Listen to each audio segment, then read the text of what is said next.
Hello! Welcome to D3K's little chef channel. இன்றைக்கி என்ன recipe பார்க்க போறோம்னா, சூப்பரான கல்யாண வீட்டு ஸ்டைலில் உருளைக்கிழங்கு பட்டாணி மசாலா பார்க்கலாம்.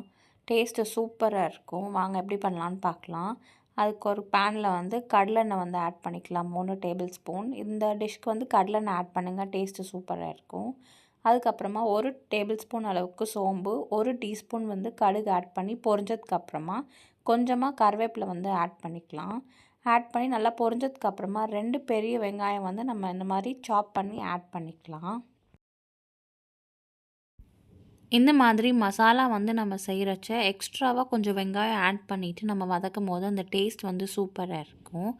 இப்போ பார்த்திங்கன்னா நல்லா ஒரு லைட் கோல்டன் வர வரைக்கும் நம்ம வந்து வெங்காயத்தை வந்து வதக்கி எடுத்துக்கலாம். மினிமம் ஒரு 2 மினிட்ஸ் ஆகும். அதுக்கப்புறமா வாசனைக்காக 1 டீஸ்பூன் அளவுக்கு இஞ்சி பூண்டு பேஸ்ட் வந்து நம்ம ஆட் பண்ணிக்கலாம். ஆட் பண்ணிவிட்டு நல்லா பச்சை வாசம் போகிற வரைக்கும் மீடியம் ஃப்ளேமில் வதக்கி எடுத்துக்கலாம். பச்சை வாசம் போனதுக்கப்புறமா 2 மீடியம் சைஸ் தக்காளி வந்து நம்ம ஆட் பண்ணிவிட்டு நல்லா மஷியாக வந்து குக் பண்ணி எடுத்துக்கலாம். இப்போ வந்து நம்ம ஃப்ளேம் வந்து ஹைலே வச்சுட்டு நல்லா சாட்டே பண்ணிக்கலாம். அந்த தக்காளி வந்து நல்லா குக் ஆகணும் வெங்காயத்தோடு சேர்ந்து. அந்த ஸ்டேஜ் வர வரைக்கும் நம்ம குக் பண்ணி எடுத்துக்கலாம்.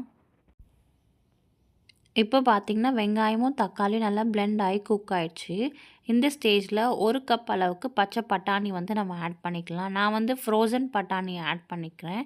உங்கள்கிட்ட பச்சை பட்டாணி வந்து ராவாக இருக்குன்னா நீங்கள் குக்கரில் போட்டு வேக வச்சுட்டு இந்த ஸ்டேஜில் வந்து அந்த வேக வச்ச பட்டாணி வந்து நம்ம ஆட் பண்ணிவிட்டு நல்லா வெங்காயம் அண்ட் தக்காளி கூட நல்லா மிக்ஸ் பண்ணி குக் பண்ணிக்கலாம். ஸோ தட் அந்த மசாலா வந்து நல்லா பட்டாணி உள்ளெல்லாம் இறங்கும்.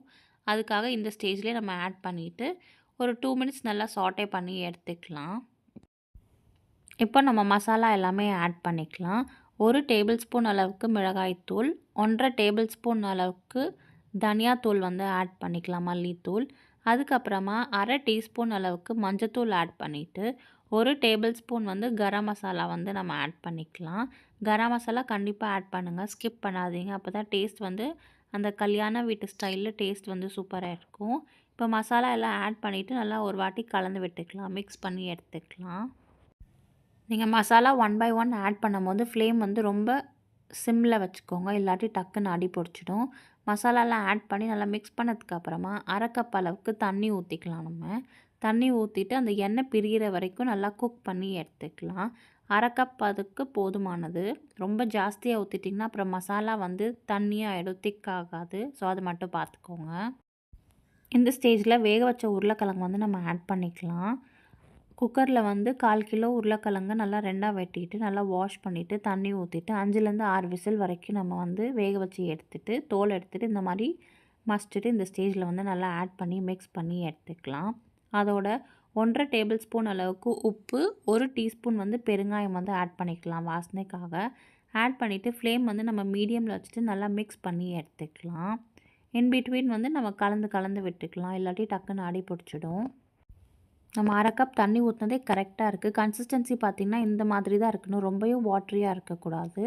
ஸோ இன் பிட்வீன் நல்லா நம்ம மீடியம் ஃப்ளேமில் மிக்ஸ் பண்ணி எடுத்துக்கலாம். அதுக்கப்புறமா லாஸ்ட்டாக கொஞ்சமாக நறுக்குன கொத்தமல்லி இலையை ஆட் பண்ணிவிட்டு ஃப்ளேம் வந்து நல்லா ஹையில் வச்சுட்டு ஒரு 2 மினிட்ஸ் வந்து நல்லா சாட்டே பண்ணிவிட்டு நம்ம வந்து ஃப்ளேம் வந்து ஆஃப் பண்ணிடலாம். அவ்வளோதாங்க, அட்டகாசமான கல்யாண வீட்டு ஸ்டைலில் உருளைக்கிழங்கு பட்டாணி மசாலா ரெடி.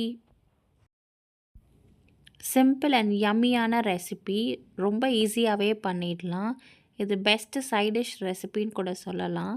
இது வந்து தயிர் சாதம், ரசம் சாதம், லெமன் ரைஸ், சாம்பார் சாதத்துக்கெலாம் சூப்பராக இருக்கும். ஆர் நீங்கள் ப்ரெட்க்கு வந்து இதை ஸ்டஃப் பண்ணி உங்கள் கிட்ஸ்க்கு வந்து லஞ்ச் பாக்ஸ் ஸ்பெஷலாகவும் நீங்கள் பேக் பண்ணி கொடுக்கலாம். இந்த வீடியோ உங்களுக்கு பிடிச்சிருந்துச்சுன்னா லைக் பண்ணுங்கள், ஷேர் பண்ணுங்கள், சப்ஸ்கிரைப் பண்ணுங்கள் அண்ட் கண்டிப்பாக ட்ரை பண்ணிவிட்டு கமெண்ட்டில் சொல்லுங்கள். Thank you, bye, have a good day.